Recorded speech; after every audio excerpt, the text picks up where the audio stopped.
The only people who think the Bible is completely reliable or the wholly inspired Word of God are the people who blindly believe either against what the evidence shows or in ignorance of what the evidence shows. Many kings and rulers in the Bible were likely real kings and rulers, just as many locations mentioned in the Bible were likely real locations. But the stories in the Bible are not reliable at all, especially the supernatural stories. The only way we could verify if the supernatural claims of the Bible were true is if we could test or observe them still today. No believer in any God today can demonstrate the power or existence of their God with any observable supernatural event. There is a remote, illogical, and irresponsible possibility that a God actually created the earth in 6 days, 6,000 years ago, that he sent 10 miraculous plagues on Egypt, parted the Red Sea for millions of people to cross on dry ground. He sent fire from heaven to burn up Elijah's altar in a contest with the prophets of Baal, 1 Kings 18, or that he resurrected Jesus from the dead. If God actually did these things, the only evidence he left behind was a book that we can prove is full of lies, contradictions, and errors. Religious books are the only books that afford people the opportunity to make a career out of justifying contradictions and errors. Muslims say there are no contradictions in the Quran, while Christians say there are no contradictions in the Bible. But they are both full of errors and contradictions. If you believe either of these books are holy or infallible, then you are either dishonest or uninformed. I am an ex-Christian who believed the Bible was the holy word of God for over 40 years.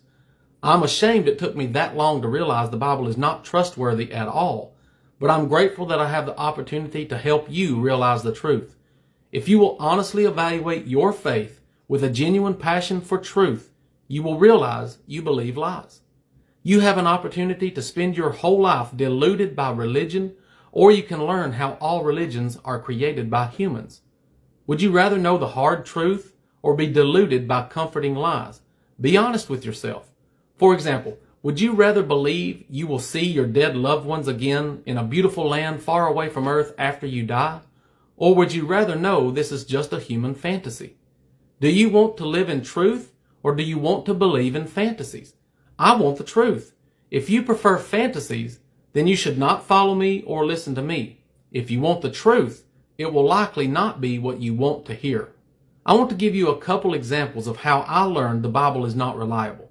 If you look closely at the two accounts of the birth of Jesus in Matthew and Luke, there are many contradictions between Matthew and Luke's version. But when I realized that God would have to commit an evil abomination according to his own moral code in order to do what Matthew and Luke say he did, I woke up. Deuteronomy 22 verses 23 and 24 says, "If any man finds another man's betrothed virgin and lies with her, then you shall stone both the man and the woman to death for this evil." A dishonest person will attempt to justify lies and contradictions, but an honest person will admit making another man's betrothed virgin pregnant is inappropriate. There are 1,000 details about the virgin birth of Jesus that proves it is just Greek philosophy. But for now, I want to move on to another example. The last 3 verses of Matthew 4 say, Jesus went about in all Galilee, teaching in their synagogues, preaching the good news of the kingdom, and healing every disease and every sickness among the people. The report about him went out into all Syria.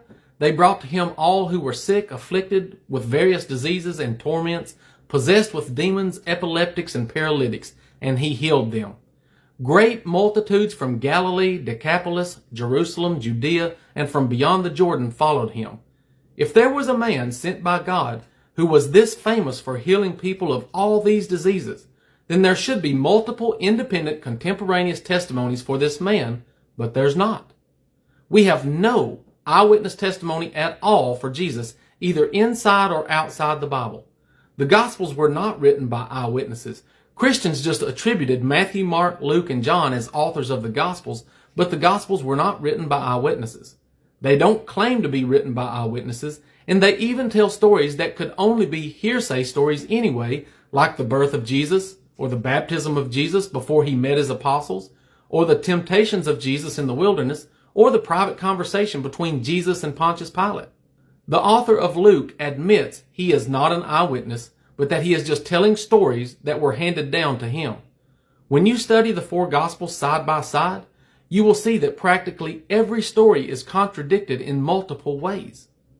When you look outside the Bible, the evidence is equally atrocious. The top 4 non-Christian references to Christianity are Josephus, Tacitus, Suetonius, and Pliny the Younger. None of these writings provide a detailed reference to Jesus or Christianity. They don't even mention the name Jesus at all. They all have a very brief and obscure mention of something that could be a reference to Christianity, or maybe it's a reference to something else entirely. The Testimonium Flavianum in Josephus is universally acknowledged as a Christian manipulation. Everyone knows that what we have in the earliest manuscript of Josephus from the 11th century, 1,000 years after the original, was not original to Josephus. We cannot trust what we know was a Christian manipulation. Both Tacitus and Suetonius say that Christianity was a mischievous superstition. And Pliny just says there were some people who called themselves Christians who sang hymns to a Christ as to a God. Many people worshipped many false gods. So the earliest author, Josephus, had to be manipulated by Christians, and the early 2nd century references to Christianity are very ambiguous and vague. So when people say the evidence for Jesus is stronger than the evidence for Alexander the Great, Julius Caesar, or George Washington, they are just lying. We have contemporaneous evidence for all those people except Jesus. All the evidence for Jesus was written by people who were not alive to witness the things they wrote about. And the things they wrote about are verifiably false. For example, they say in Mark 16:17 through 18 that Jesus said, "These signs will follow those who believe. In my name they will cast out demons. They will speak with new languages.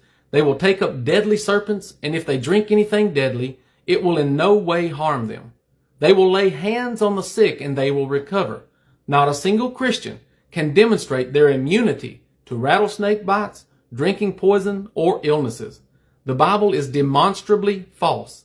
Believing something we know to be false is pure insanity.